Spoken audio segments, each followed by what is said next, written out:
অসম্ভব সুন্দর একটা জায়গা দেখতে পুরো ছবির মতন। আর এই যে চার্চের মতন বড় বিল্ডিংটা দেখছেন, যারা গোল্ড হিল আসবেন তারা অবশ্যই কিন্তু এই জায়গাটা একবার হলেও ভিজিট করবেন। কেন বলছি? তার জন্য আমার পুরো ভিডিওটা আপনাদের দেখতে হবে। তো নমস্কার বন্ধুরা, আমার নতুন একটা ব্লগে আপনাদের সবাইকে স্বাগত।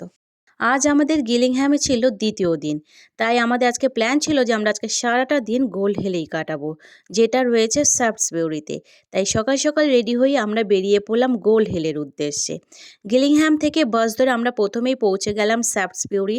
সামনে দেখুন একটা দোকান আছে শাফটসবিউরি অ্যান্টিক বলে, এটাই কিন্তু এখানকার বাস স্টপ যেখানে আমরা নেমেছিলাম।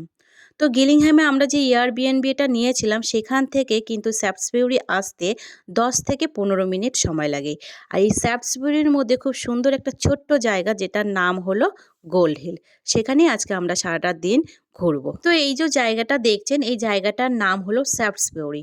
আমরা কিন্তু খুব সকাল সকাল এই জায়গাটা পৌঁছে যাওয়ার কারণে গিয়ে দেখি দোকানপাট সব বন্ধ ছিল এবং রাস্তাঘাটও ফাঁকা, কোনো লোকজন ছিল না।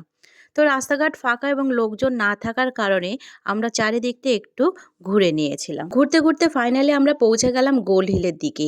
আর এই যে বিশাল বড় একটা চার্চ দেখছেন, যখন এর ভেতরে ঢুকেছিলাম গিয়ে দেখি এটা অ্যাকচুয়ালি কোনো চার্চ নয়। এর ভেতরে একটা বেশ বড় মার্কেট রয়েছে যেখানে হ্যান্ডক্রাফটের জিনিস বিক্রি হচ্ছে। আর যারা তৈরি করছে তারাই কিন্তু এই জিনিসগুলো এখানে বিক্রি করছে। তো যারা এখানে আসবেন তারা কিন্তু অবশ্যই এই মার্কেটটা একবার হলেও ভিজিট করবেন। আশা করি আপনাদের ভালো লাগবে। তো এর ঠিক পাশ দিয়েই কিন্তু চলে গেছে গোল্ড হিল যাওয়ার রাস্তা। তো এই রাস্তাটা দিয়ে যখন হেঁটে হেঁটে যাচ্ছিলাম, তখন আশেপাশে বেশ সুন্দর সুন্দর ছোট ছোট কয়েকটা দোকানপাট এবং বেশ সুন্দর কতগুলো কটেজও দেখতে পেলাম। তো ভেতর দিয়ে এইভাবে হাঁটতে হাঁটতে ফাইনালি আমরা পৌঁছে গেলাম গোল্ড হিলের সেই ফেমাস জায়গাটা, যেটা দেখার জন্য পর্যটকরা ভিড় করে থাকে। তো আমরা এই জায়গাটা কিন্তু খুবই সকাল সকাল পৌঁছে গেছিলাম। তাই জন্য দেখুন আশেপাশের পরিবেশটা ছিল কিন্তু একদম ফাঁকা। কিন্তু ১১টা ১১:৩০টার পর কিন্তু এই জায়গাটা প্রচণ্ড ভিড় হয়ে গেছিল। তো এই যে রাস্তাটা দেখছেন, এই রাস্তাটা কিন্তু অনেকটা ওপর থেকে নিচের দিকে চলে গেছে। আর এখানে ঠিক ওপর দিকে দাঁড়ালে মনে হয় যেন সামনে কেউ একটা ছবি এঁকে রেখেছে।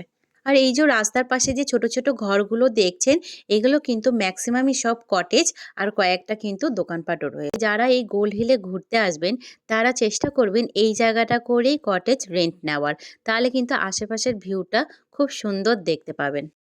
এখন আমরা যাচ্ছি সেন্ট জেমস স্ট্রিটের দিকে। আর এই যে রাস্তার পাশে যে সুন্দর সুন্দর ঘরবাড়িগুলো দেখছেন, এগুলো প্রত্যেকটা কিন্তু এক একটা কটেজ, যেগুলো ট্যুরিস্টকে রেন্টে দেওয়া হয়। আর এই প্রত্যেকটা কটেজ এত সুন্দরভাবে ফ্লাওয়ার দিয়ে ডেকোরেশন করেছিল, দেখতে কিন্তু অসাধারণ লাগছে। তো এখন আমরা যে রাস্তাটা দিয়ে হাঁটছি, এই রাস্তাটার নাম হলো সেন্ট জেমস স্ট্রিট। আর এখানে দেখুন খুব সুন্দর একটা চার্চ আছে, আর এই চার্চটার নাম হলো সেন্ট জেমস চার্চ। এখানে কিন্তু একটা প্রাইমারি স্কুল আছে। এই প্রাইমারি স্কুলটা কিন্তু অনেক বছরের পুরনো একটা স্কুল।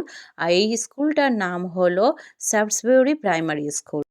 আর এই গোল্ড হিলের মধ্যে কিন্তু প্রচুর সরু সরু অলিগলি রয়েছে, যেখান দিয়ে হাঁটলে আপনারা খুব সুন্দর সুন্দর কটেজ এবং বেশ সুন্দর সুন্দর কয়েকটা দোকানপাটও কিন্তু আপনারা দেখতে পাবেন। আমরা গিলিংহ্যামে কিন্তু দ্বিতীয় দিন ভীষণ ভালো কাটিয়েছিলাম।